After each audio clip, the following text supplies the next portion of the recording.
Ndinokukwazisai hama dzinodikanwa muzita raIshe wedu Jesu Kristu. Tiri kusangana panguva ino yeshoko raMwari. Ndinotenda kuti kwamuri muri kutinzwa zvakanaka, kune vari kutitarira panhepfenyuro dzeFacebook, nevari kutinzwa pamaredhiyo. Toda kutenda nenguva iyoyi yatapiwa naMwari. Tisati tapinda mukati meshoko redu, ndingada kuzvizivisa kwamuri. Ini ndinoitwa Pastor Tarisai Chikomo vesangano re7th Day Adventist Church. Tichapinda mukati meshoko redu, asi tichatanga zvekare nemunamato. Baba vedu vari kumusoro kudenga, tinokutendai nenguva ino yamatipa nokuda kwenyasha dzenyu. Iyemi makafemera kunyorwa kweshoko iri. Tinokumbira kuti mufemere kududzirwa kwaro, mugofemera zvekare kugamuchirwa kwaro navose vachanzwa. Zvikuru sei Mwari, tinokumbira simba renyu pakurirarama.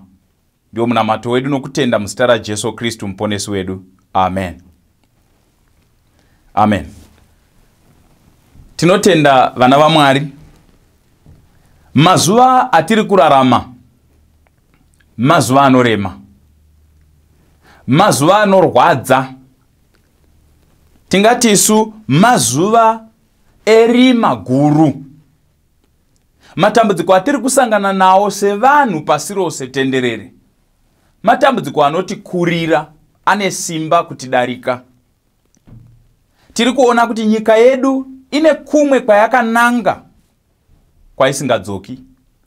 Tiri kuona matambudziko anokura zuva rimwe nerimwe, achishungurudza ndangariro dzevose vakuru nevadiki. Mukati menguva yakaita seino, takatarira nyika nematambudziko ayo. Zvakanaka kuti titarirewo kuna Mwari, titarire kutariro yatinayo yoga munguva dzakadai. Shoko ratichadzidza mangwanani ano panguva ino rine musoro wenyaya unoti tarira kumusoro. Tarira kumusoro. Musoro wenyaya uyu tinoutora pashoko riri mubhuku raRuka chapter 21 pana vhesi ya28. Asi kana izvozvi zvichitanga kuitika, tarirai kumusoro, musimudze misoro yenyu, nokuti kusunungurwa kwenyu kwaswedera. Ndiishe Jesu Kristu vachipa zviratidzo zvokupera kwenguva, zviratidzo zvokuguma kwenyika, zviratidzo zvokudzoka kwavo mukati mepasi rino.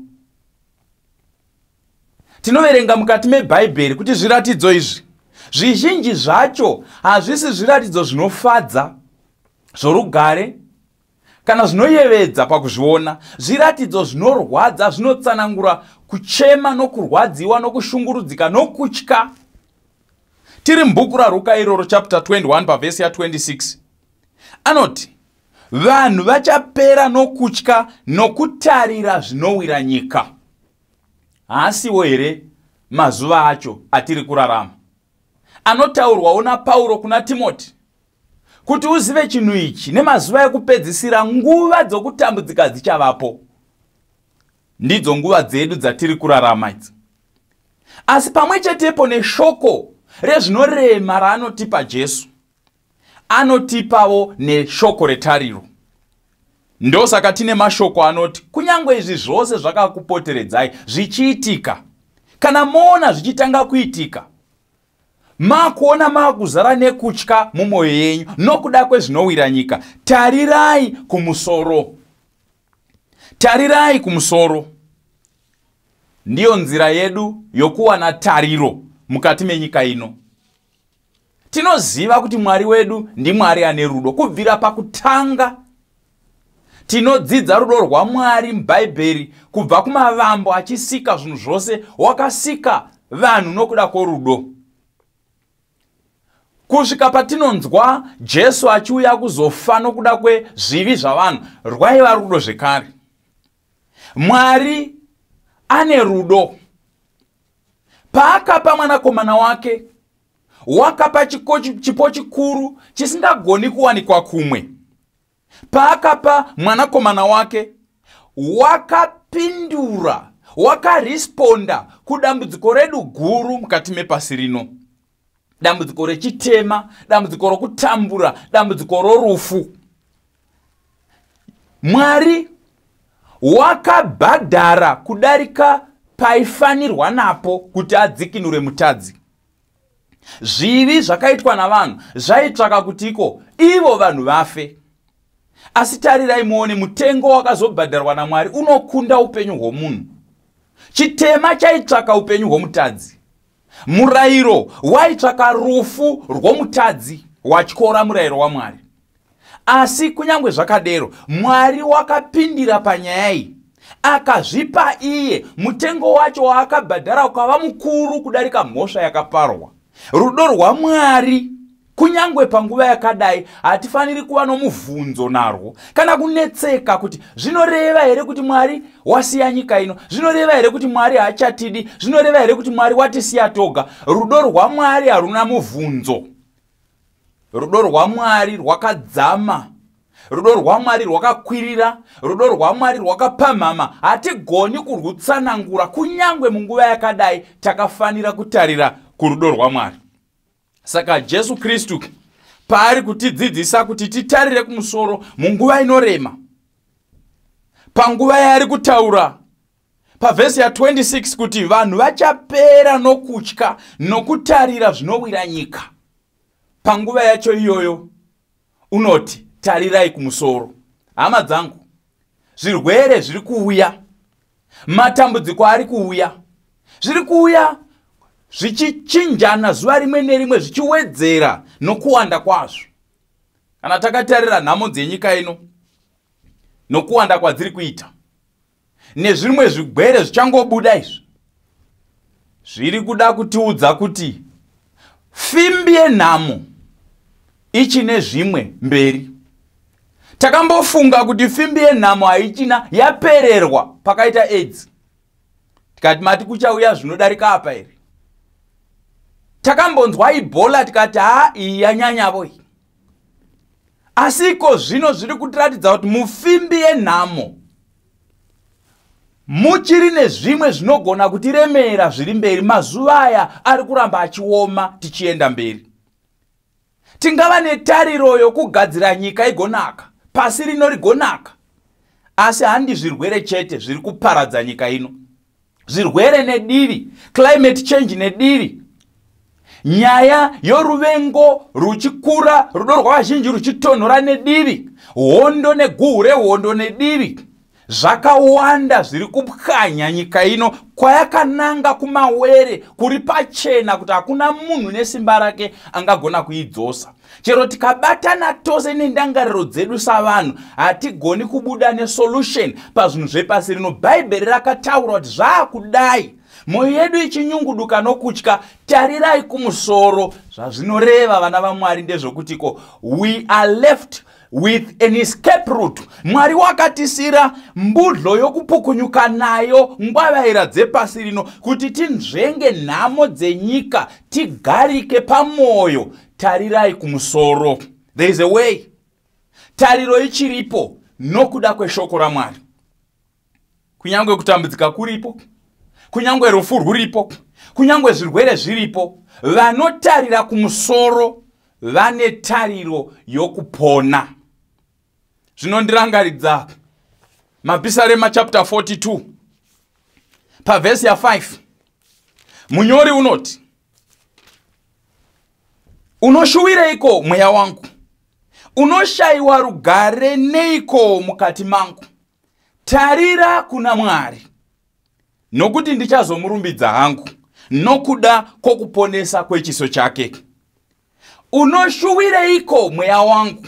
Nguva dzatiri kurarama inguva dzokubata shaya, inguva dzokuisa musoro pakati pamakumbo, inguva dzokuyereresa misodzi, munhu achishuwa, mafunga parere nzuma kufunga pamwe chakadla nyanga, vanhu vachifunga kwakananga nyika, vachikombeya nezvazvaiva kare nezvazvava nhasi, vachitarira mberi, vachipererwa netariro. Unoshuwireiko mweya wangu? Unoshayiwa rugare neiko mukati mangu? Tarira kuna Mwari. Zvinondirangaridza zvekare Mapisarema 121. Ndichasimudzira meso angu kumakomo. Kubatsirwa kwangu kuchabvepiko? Kubatsirwa kwangu kunobva kuna Jehovha wakaita kudenga napasi. Uyu wagona uyu. Watarira kumusoro. Haana kupedza nguva akaringisa nhamo achichema. Kusvikira zvitubu zvemisodzi zvapwa, munhu achichema nokuda kwenhamo dzisina solution. Samu risingabudisi anza, mibvunzo yawanda kudarika mhinduro. Panguva iyoyo Jesu unoti kwatiri, tarirai kumusoro. Vana vaMwari, panguva yakaita seino, ngatichirega kuzvivimba kana kuvimba uchenjeri hwedu. As much as we try, let us learn to look up. Ngatitenderei Mwari ataura kuti tarirai kumusoro, apindire pasituation dzedu. Munorangarira imi vana vaIsraeri mugwenga vachifamba vakatungamirirwa naMozisi. Pane nyaya inorwadza iri mubhuku raNumeri chapter 21. Zvii zvakaitika mubhuku raNumeri sokuverenga kwatinoita. Vana vaIsraeri vakafamba kubva pavhesi ya4 kubva pagomo reHori havo nenzira inoenda kugungwa dzvuku kuti vanyenyeredze nyika yeEdhomu. Ipapo vanhu vakapera mwoyo kwazvo panzira. Vanhu vakapopotera Mwari naMozisi. Vakati, makatibuditsereiko Ijipita kuti tifire murenje? Nokuti hapana zvokudya, hapana mvura, mweya yedu inosema zvokudya izvi zvakaipa. Nguva dzatiri kurarama dzinopotsa dzafanana nenguva idzi. Vanhu vachipera moyo nokupera simba. Vanhu vachipinda zvino pamutambo wokushorana, blame game. Vanhu vachitukana nokushorana panguva yakadai. Kusvikira pakutuka bona Mwari. Nhamo dzinogona kutuma vanhu kutuka Mwari. Satani ndiye mugadziri wamatambudziko. Mwari werudo handiye mugadziri nehonzeri yezvakaipa. Satani kubvira pakutanga Bhaibheri rinoti wakanga ari muurayi, ndiye zvekare murevi wenhema. Mubhuku raJohani chapter 10 inotiko, imbavha inongouya kuzoba nokuuraya nokuparadza. Vana vaMwari, zvakakosha kuti kana nhamo dzichiuya, matambudziko achiuya, tisatuka Mwari, titarire kwaari. Ndiko kunobva rubatsiro rwedu. Tisashora Jehovha, nokuti kushora Jehovha ndokubvisa rubatsiro rwoga rwatasara narwo mukati muupenyu hwedu. Saka tiri kuda kutarisa panapa vana vaIsraeri vachikomplena, vachipopota, vachisarudza Ijipita kudarika Kenani yavakadaidzirwa naMwari. Bhaibheri rinoti Jehovha akatuma nyoka dzinopenga. Haana kungotuma nyoka dzimwewo, zvimwe zvinyoka zvisina basa. Wakatuma nyoka dzinopenga pakati pavanhu, dzikaruma vanhu vazhinji vaIsraeri vakafa. Matumiro akaitwa nyoka naMwari ndokungobvisa ruoko rwake rwanga rwagara rwakavachengetedza. Zvinoratidza kuti nyoka dzagara dziripo. Mugwenga mavaifamba dzinopenga dzaigara dziripo, asi ruoko rwaMwari rwaivachengeta. Izvozvo havana kuzviona panguva yavo yokusemeswa nemana, panguva yavo yokunyangadzwa norwendo, nokusvotwa, nokutungamirirwa naMwari naMozisi vafunga Ijipita. Havana kurangarira zvimwe zvikomborero zvaMwari. Panguva yatiri kurarama, tichirwisana neutachiona husinganzwisisiki, hunoshayirwa mishonga. Takatarirepiko vana vaMwari? Hatidaro here panguva ino? Tasvika zvino panguva yekukanganwa zvimwe Mwari zvaakatiitira zvakanaka. Pfungwa dzedu dzongofunga iyo virus, pfungwa dzedu dzongofunga izvo zvigwere, pfungwa dzedu dzongofunga nhamo. Kana tikadaro tiri pamuedzo mukuru wokukanganwa mamwe mablessings ose Mwari aakatiitira. Sevana vaIsraeri vaifanirwa kurangarira kuti nyoka dzagara dziripo, asi kuno waivarinda siku nesikati asingakotsiri kuti avarinde kubva kunyoka dzinopenga. Zvino Mwari wasudurutsa nyasha dzake. Vakarumwa, vakatanga kufa. Uturu hwenyoka idzi kunoratidza kuti chero vana godobori venguva iyoyo vakazvikoniwa. Navamwe vaiti vanozvigona vakakundikana nokuda kwemhando yenyoka idzi. Asi panguva iyi Mwari wenyasha wanga achivanzwira tsitsi kuti dai vana vangu vadzoka kwandiri. Tinoona vachidzoka kuna Moses. Takatadza, takapopotera Jehovha nemi. Kumbirai kuna Jehovha kuti abvise nyoka kwatiri. Moses akakumbirira vanhu. Mwari ngaavongwe nemoyo wa Moses. Mwari ngaavongwe nemoyo wa Moses. Zvikadai weneni tingambotorawo chinzvimbo ichi chokungonamata pamusoro penyika ino nokukumbirira nyika. Mwari nzwirai vanhu venyu tsitsi, ticheme pamberi paMwari pamusoro perudzi rwenyika ino, rudzi rwokwedu, rudzi rwavanhu rwashayiwa mhinduro kubva kunyika dzemhiri kusvikawo kuno kwatigere. Hakuchina kwatinowana uchenjeri hungatiburitsa mumatambudziko enyika ino. Tinogona kunamata, to intercede on behalf of humanity, tichikumbirira Mwari pamusoro pevanhu vake vaakasika nevaakatenga neropa rake. Mwari nzwirai vanhu venyu tsitsi. Moses wanga ane moyo wakadaro, akakumbira kuna Jehovha. Jehovha nenyasha akati uzviitire nyoka inopenga yendarira ugoiturika padanda. Zvino mumwe nomumwe wakarumwa kana akaitarira uchararama. Vana vaMwari, Moses wakakurumidza kugadzira nyoka yendarira inomufananidzo wedziya dzinoruma vanhu.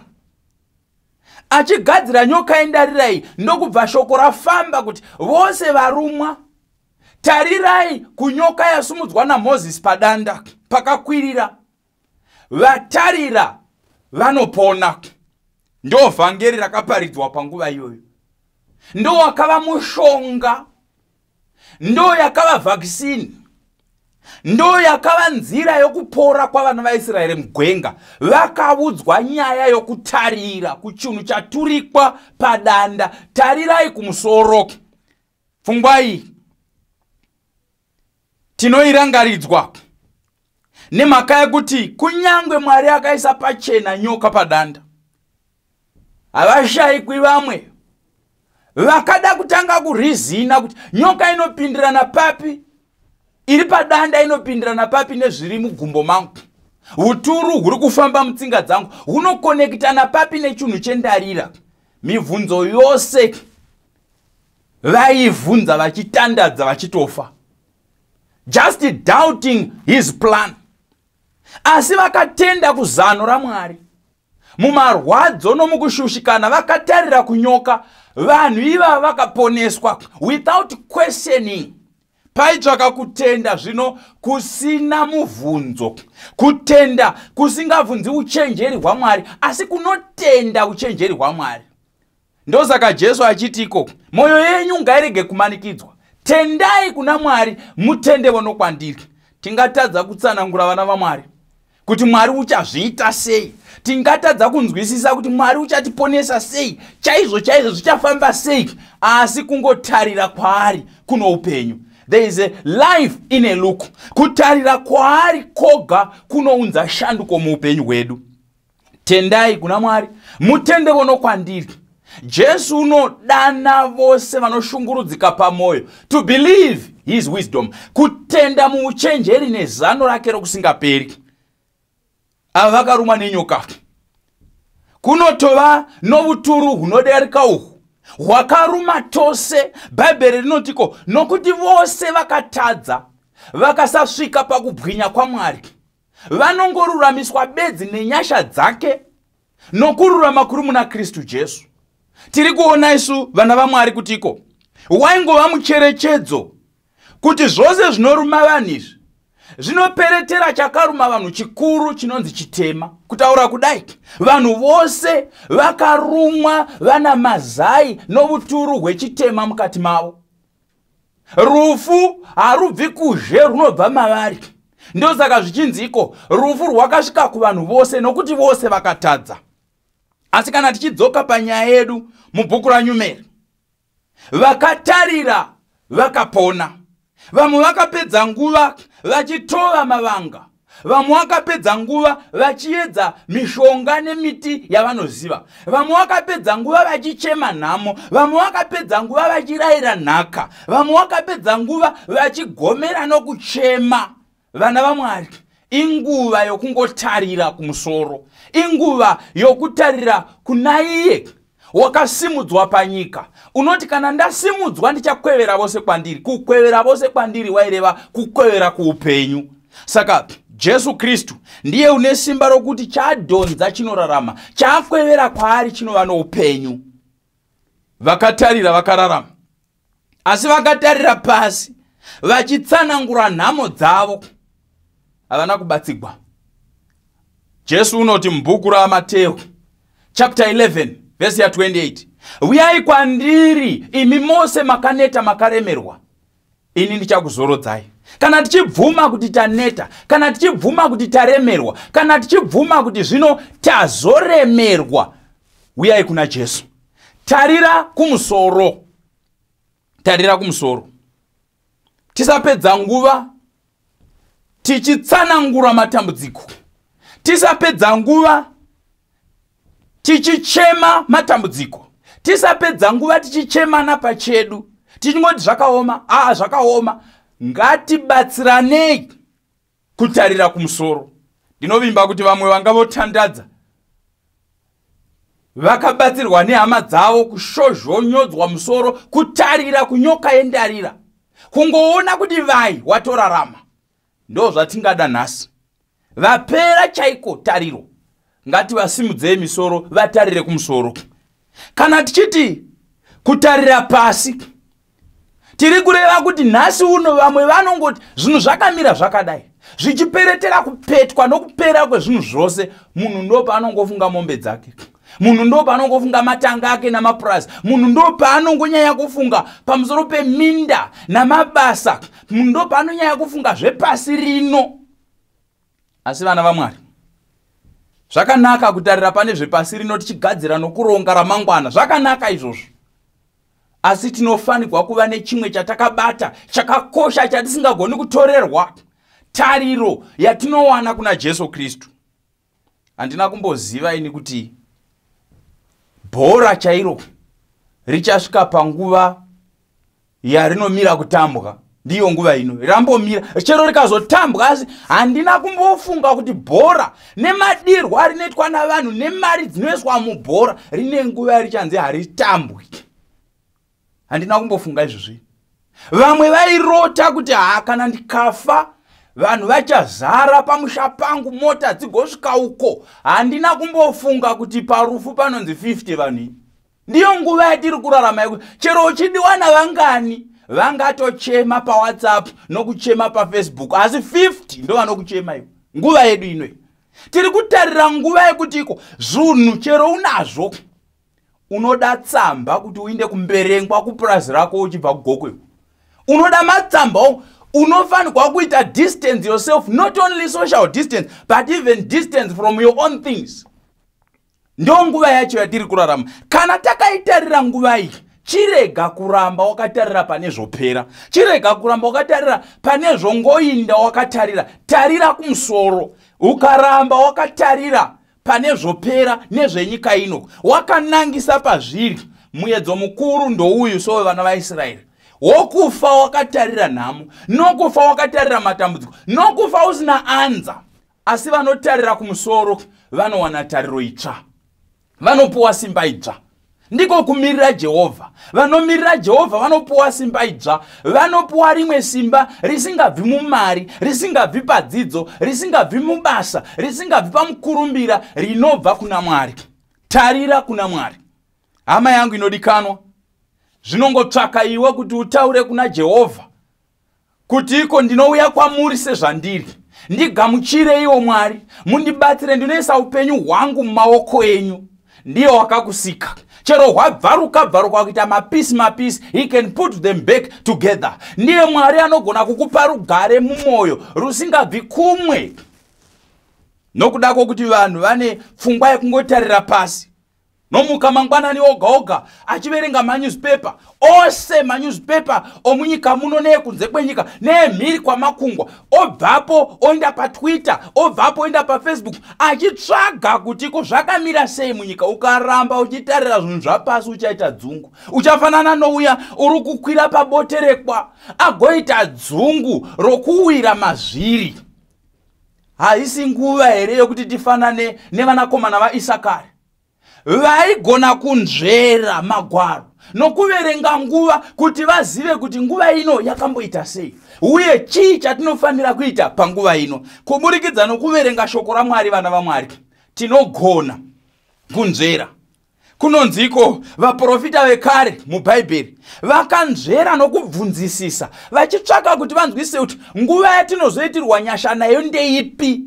Havana kuzvinzwisisa kana kuwana mukana uzere wokuzviexperienza, asi isu nhasi takatsika munguva yacho yazviri kuitika. Zvakarehwa naJesu kwatiri handi zvinhu zviri mberi zvichauya, asi zvinhu zvatatova nazvo. Vana vaMwari, nhasi tiri kutaura zvirwere, asi bhaibheri rinoti vose vanotenda kuna Jesu Kristu nguva iri kutouyazve pamusoro pezvirwere izvozvi namatambudziko nehondo idzodzi. Iri kutouya nguva yavachakubatai vachikuisai kuvatongi, vachikuurayai nokukutambudzai nokuda kwezita rangu. Saka kana takatarira mufimbi yaSatani, nhamo hadzisati dzapera. Zvakakosha kuti tisimbiswe kuchinhasi kuti kana mberi uku zvomuka tinge takatenda. Tarira kuna Jesu wane simba. Handisi kuti iniki Mwari ndiye warova nedenda sezvakaita vana vaIsraeri, asi ndiri kuti ndezvaSatani. Mwari wangotendera chete. Vakaropafadzwa vanovimba naMwari. Mushoko raMwari umu kana tikanzvera nokutsvakisisa tichagona kunzwisisa nguva dzedu kuti inguva dzipi. Pachiringa zuva chaMwari tiri nechepapi. Then torarama nokuziva. Tichaona kunyaradzwa kwaizvose zvakanyogwa kare. Zvakanyorerwa kuti tidzidze, tiwane kunyaradzwa, tiwane tariro. Isu takasvikigwa nemagumo enyika. Vana vaMwari, kana ukanzvera bhaibheri richakuudza chero kana matiro kuti onamatirei nguva idzodzi, onamatira chii. Minamato yedu inofanirwa kutsamhira pane zvakanyogwa kuti tizive kuda kwaMwari. Vakaropafadzwa vanotarira kumusoro kuburikidza nei? Neshoko raMwari. Vanotarira kumusoro kuburikidza nemunamato, munamato wekutenda. Munamato wokutenda zvaunoita wakatesvera zvokuti ko unosenerera mugore gobvu dema rekushayiwa tariro.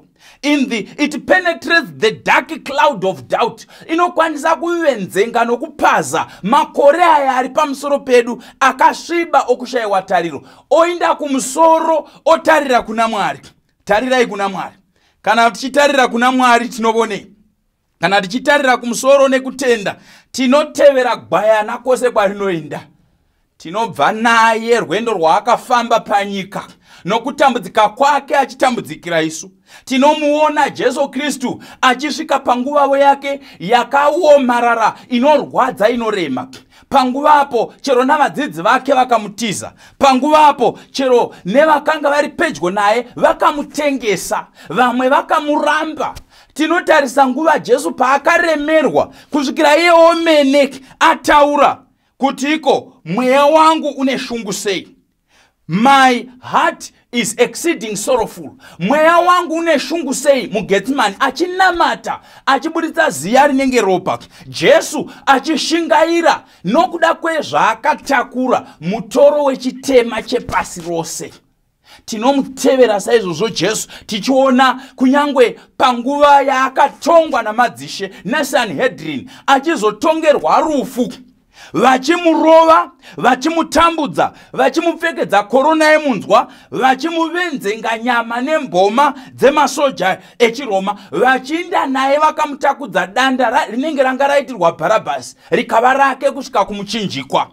Tinoona kuti Jesu Kristu wanga achifunga pamusoro pako neni. Tinofanirwa kuva nokutenda uku kunomutevera kunyangwe kusvikira panguva iyo achiroverwa pamuchinjikwa. Panotiko it is finished, tinofanirwa kumunzwa zvekare achiti he is finished kureva Satani. Jesu akapedza naSatani pamuchinjikwa akamuparadza sokunge unorova musoro wenyoka. Ipapo Satani wakanzwa death sentence ichidaidzirwa namabhera orufu achirira. Jesu nayevo wakapinda panguva yerima, panguva yekuvigwa mubwiro kusina kumbovigwa munhu, ikava nguva yekuti navadzidzi votariro yavo yakavigwa pamwe chete naye, yakava nguva yerima. Zvikada ndiyo nguva yatiri kupinda nayo sevana vaMwari, but we have to follow the lamb wherever he goes. Tinofanirwa kutevera gwayana kwose kwarinoinda.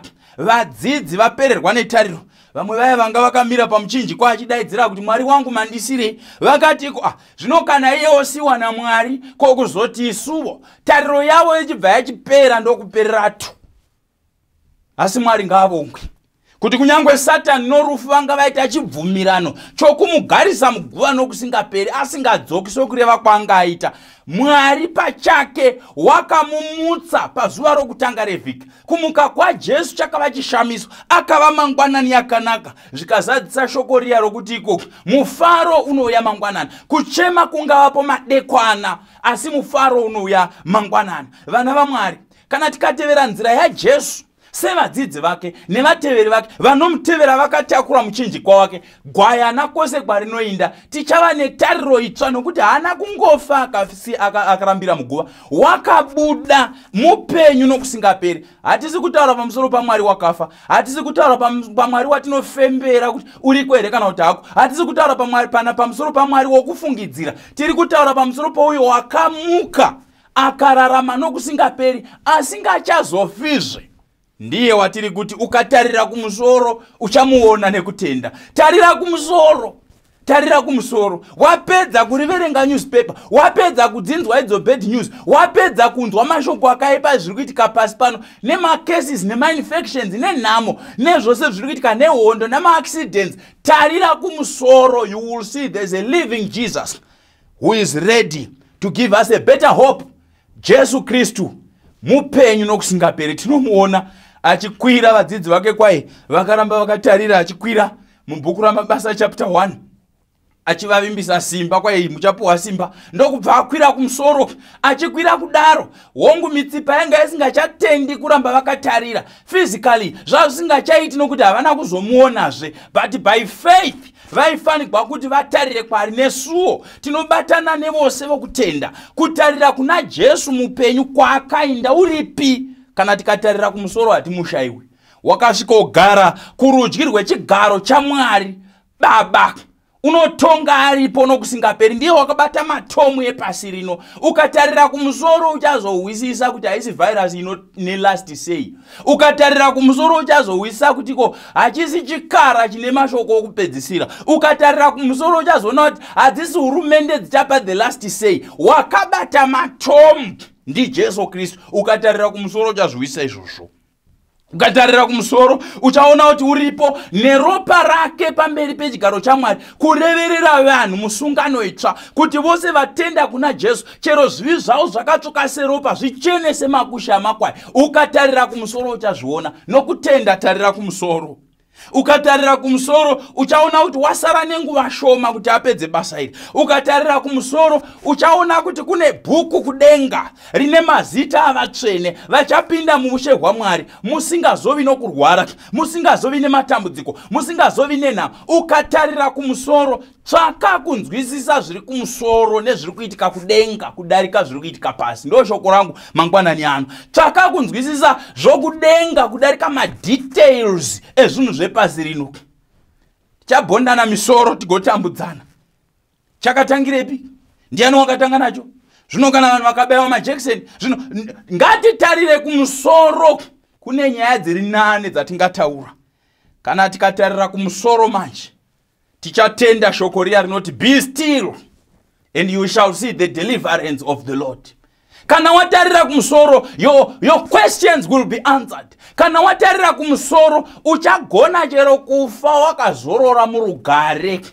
Kwete kufa uchishungurudzika kuti zvichazovei, uchifasa vamwe vanotiko handizivi kuti mberi zvichazodi. Chero hama dzedu dzichifa nhasi vana vaMwari, tichichema tiri 50-50 takadaro, tarirai kumusoro. Haikona kuti vanovigwa pavanovigwa vachichererwa, newo tariro yako yochererwa pamwe chete. Tarira kuna Mwari. Unoshuwireiko? Unoshayiwa rugare neiko mukati mangu sokunge Mwari akafa? Tarirai kumusoro. Ndo zviri kutaura Jesu. Kwawakatarira hama yangu, ndo kune chokuita mumazuva ekupedzisira. Kuti wakatarirepi? Vakatarira kumusoro chaiko, vakutonyumwa kuti nguva yapera. Vakatarira kumusoro, vanhu sevakumuona achipedzisa basa rokureverera vanhu pamberi paMwari. Vakatarira kumusoro, vari kumuona ava pedyo kupfeka nguo dzovushe dzakanyogwa kuti Ishe wamadzishe namambo wamadzimambo. Vakatarira kumusoro, vakamirira kumuona vachitora mabhosvo okudenga nezvinoridzwa zvokudenga, ngirozi dzichimira panzvimbo dzadzo kuti vachiuya kubva kudenga kuzotora vatsvene. Vakatarira kumusoro, vanonzwisa kuti nguva yokusunungurwa kwavo yava pedyo. Apo Jesu Kristu achakokotedza ngirozi dzose dzokudenga dzose pazuva iroro guru. Pazuva iroro guru Jesu Kristu kana achiburuka nengirozi dzake, rwiyo runotiko nekorona zhinji, ngirozi dzichimutevera. Rima iri ranyanyisa kukora repasi rino. Chitema pachinenge chasvika pachikwekwenhero, kusisina chimwe chinofanirwa kuita. Mwari achitiko hitherto shall thou come but no further. Matambudziko aya atambudza vana vaMwari zvakwana. Kwai Jesu Kristu uchaburuka kudenga nokudaidzira nenzwi romutumwa mukuru. Pachaitika zvizhinji musi wacho. Apo Jesu achauya nomutsindo, vatsvene kwai vachaona vagoziva kuti uyo ndiye Ishe watanga takamirira. Chero achiri nochokureko kumusoro kwacho kumabvazuva, kanongotanga kachita zoti kakore kavarimi, mvura yodo kunaya gore rino. Asi kukura kwekakore aka kachikura, kana ndichiona mundangariro dzangu, kanokura kachikura, vatsvene vanonyumwa kuti handi gore rokurima iri, handi gore rokunaya kwemvura, nokuti rino mupendero womoto kuzadzisa zvakanyogwa kuna Mapisarema 50. Ishe wedu unouya, haangarambi anyerere. Moto unoparadza pamberi pake. Panenge ipapo paine upenyu pasi pegore iri. It is a living cloud. Rinenge riri chita chengirozi dzakamukomberedza, vechiburuka nadzo. Jesu pachake akatasva gore achiburuka kuzotora vatsvene. Zuva iroro muhana dzevatsvene raakutanga kugogodza kuti rava pedyo, nokuti Jesu wati tarirai kumusoro, nguva yekusunungurwa kwenyu yava pedyo. Vana vaMwari, chimwe chatinonzwa chomusi uyu, kana gore riya richiswedera richizadza nyika, pamwe kuchamboita rima, pamwe kuchamboita chiedza, asi ndinoziva kuti kuchaita semheni inorova kumabvazuva kusvika kumadokero. Pakati pemheni ipapo pamuvare wayo pachaonekwa chiratidzo chomwanakomana womunhu. Marudzi achamuchema. Haleluya. Kuna vamwe iyo shumba yerudzi rwaDhavhidha inenge yauya kuzovaponesa, asi kuna vamwe shumba yerudzi rwaDhavhidha inenge yauya kuzovaparadza. Vanotarira kumusoro vakamirira kuuya kwake, vanonamata nokushedzera pamwe chete naIsaya kuti iko iyeyu ndiye Ishe wedu wandanga takamirira kwamakore mazhinji, wauya kuzotiponesa. Pana chinhu chinofadza sokuti anokurwira asvike panguva yakaipisisa, achiuya kuzoponesa vanhu kubva mumuromo wezvivi, mumuromo wematambudziko, mumuromo wematuso echitema, mumuromo wokutambudzika kwepasi rino. Mutsa unenge wavhagwa, vaponeswa, vatsvene varamba vari vatsvene, vakaipa vachiramba vakaipa. Asi Jesu uchauya kuzotora vatsvene.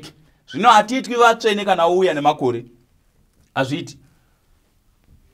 Rwiyo runotiko when the saints go marching in, Lord, I want to be in that number. When the saints go marching in, vanoita marching in masaints vatsvene vakatonatswa. Tinonatswa tisati tainda. Jesu paanouya kuzotora vakaita kuda kwake, unouya kuzotora vatsvene vakanyorwa mubhuku roupenyu. Ndinguva yekutarira kumusoro, uchizvibvunza kuti rakanyorwa here zita rangu, ririmo here zita rangu. Ishe, chengetai zita rangu mubhuku yokupona. Zvinowira nyika zvichiwira, zvinopera zvichipera. Vana vaMwari, Jesu Kristu unouya. Vakafa musuwe vachamuka nokusavora. Hama dzedu dzakarara muna Kristu, Bhaibheri rinoti dzichatanga kumuka. Kana vapenyu vatsvene vachikumbana navatsvene vakanga vakafa murumuko rwokusafa, kwai tichachingamidza Ishe mudenga, tigova naIshe nguva dzose. Naizvozvo nyaradzanai nemashoko avo. Vana vaMwari, mashoko avo ngatiratidze zviri nane zviri mberi. Jerusalema idzva ratakagadzirirwa, it is very real. Kune zviri nani Mwari zvakati zviri real. Upenyu husingaperi hunobatika muna Kristu Jesu. Hazvirevi kuti hatichashandi, hazvirevi kuti hatichagadziri magadheni, hazvirevi kuti haticharimi. Ngatiite zvose asi tizive kuti tiri kugara munyika ine nguva yakatarwa. Kana zvichipera zvose, Mwari une zviri nani zvakatigadzirira. Tarira kumusoro. Chero muunherera hwako, chero muuchirikadzi hwako, chero mukurwara kwako, hama yangu, tarira kuna Mwari. Panguva ino ndinongoshuvira kuti nekutenda meso ako atarire kuna Mwari. Nemeso omukati. Usati inini handivoni, ndine dambudziko ramaziso saka ndinotarira sei. Aiwa, tiri kutarira meso omukati okutenda, okumuvona nokutaura naye mumunamato neshoko rake, kuti pamwe chete tisarovwa nehana, vanhu vachipera nokutya, isu tigadzikane, tizadzise shoko raMwari rinoti be still, mirai henyu muone sununguro yaJehovha. Sununguro yacho tinoiona nokuimirira, kwete nokuzhurukuzha, kwete nokuchema, kwete nokupangura mhere, kwete nokushayiwa tariro. Asi kana tatarira kumusoro sezvareva Jesu, tichava netariro iri nani. Panguva ino vana vaMwari, haudaro here wanyanyisa kutarira pasi? Tinotyira kuti ukatarira pasi, zvepasi zvichakumedza. Asi ukatarira kumusoro, uchava nezviri nani. Kunyangwe zvepasi zvichinetsa, shoko rinoti tangai kutsvaka umambo hwaMwari nokururama kwake, ipapo zvimwe zvose izvi zvichawedzekwa kwamuri. Kureva kuti dzimwe nhamo dzose idzi Mwari uchashanda nadzo. Vakaropafadzwa vanotarira kumusoro. Unoda here kutarira kumusoro? Unoda here kuzvipa kuna Jesu? Unoda here kumbochinjawo pokutarira, nokuti kwawakatarira kune chokuita. Kana chiri chido chako nechishuwo chako mudikamwe, ndoda kunamata newe panguva ino. Zvikada ungatevera shure kwangu mumunamato, zvikada ungangosumudza ruoko rwako uchinamata, asi ngatinamate pamwe chete. Newewo unogona kunamata nechemwoyo mako panguva iyoyi yatinongoda kuti tisimudze meso edu omukati, meso edu ekutenda, titarire kumusoro, tisanyanya kuvhiringwa nezvepasi nokuti zvingatitambudza. Asi tikatarira kumusoro, tichava nezviri nane zvatinoona zvinotipa tariro, tisafa pamweya asi tirambe tiri vapenyu. Kana iri shuwo yako, taakunamata iko zvino. Mwari ngakukomborere, Mwari vakuitire zvakanaka. Ngatinamate. Baba vedu vari kumusoro kudenga, tinoda kukutendai kuti hamuna kutisiya tisina tariro. Pamiedzo yose hamuna kutisiyazve tisina pokubuda napo. Muna Jesu Kristu tiri vakundi nokupfuvurisa. Toda kukutendai, makavimbisa kuti moyo yedu irege kumanikidzwa. Titende kuna Mwari, titendewo kunemi Jesu Kristu. Toda kutenda kuti kutenda uku kunoita kuti ndangariro dzedu dzitame pazvinhu zvenyika ino. Hongu tinofungisisa pamusoro penyika neupfumi hwayo, nemigodhi namapurazi, neramangwana, nedzidzo yavana nezvimwe zvakawanda. Vasi Ishe tibatsirei kuti zvese izvi tiwane rugare mazviri kuburikidza nokutarira kwamuri. Titange zvenyu kuti mugotibatsira pane zvinotinetsawo. Vose vari kuzvipa kwamuri panguva ino mumunamato uyu, vagamuchirei. Munoziva vanhu nokutaramuka kwatakaita mukati menyika. Panguva ino tiri kufungisa pamusoro pepfungwa iki. Ndimunoziva nokuona vanokutsvakai. Tenderai kuti vasanyadziswa pashuviro yavo, kuti muzadze moyo wavo. Mutonge mukurarama kwavo. Kubva zvino vatarise kumusoro, vagovawo nechikonzero chokunyemwerera munhamo dzenyika ino. Tatenda nokutinzwa nokutibatsirazve muzita raJesu Kristu muponesi wedu. Amen. Amen. Tariro chene inotisu ndo kubatiro tenzi nguva yacho pera tikabatira mupendero wechi peko chake tiko poneswa ngotifo mei nekupere ra nemoyo mu nyoro muboso boso richaso pero Jesu ohu ya kuzotora wacha poneswa shakafa nira kutitiri nde nekutungi rira rendo rucha pera tariro chene ainyati si inobere katungiriro ngatifo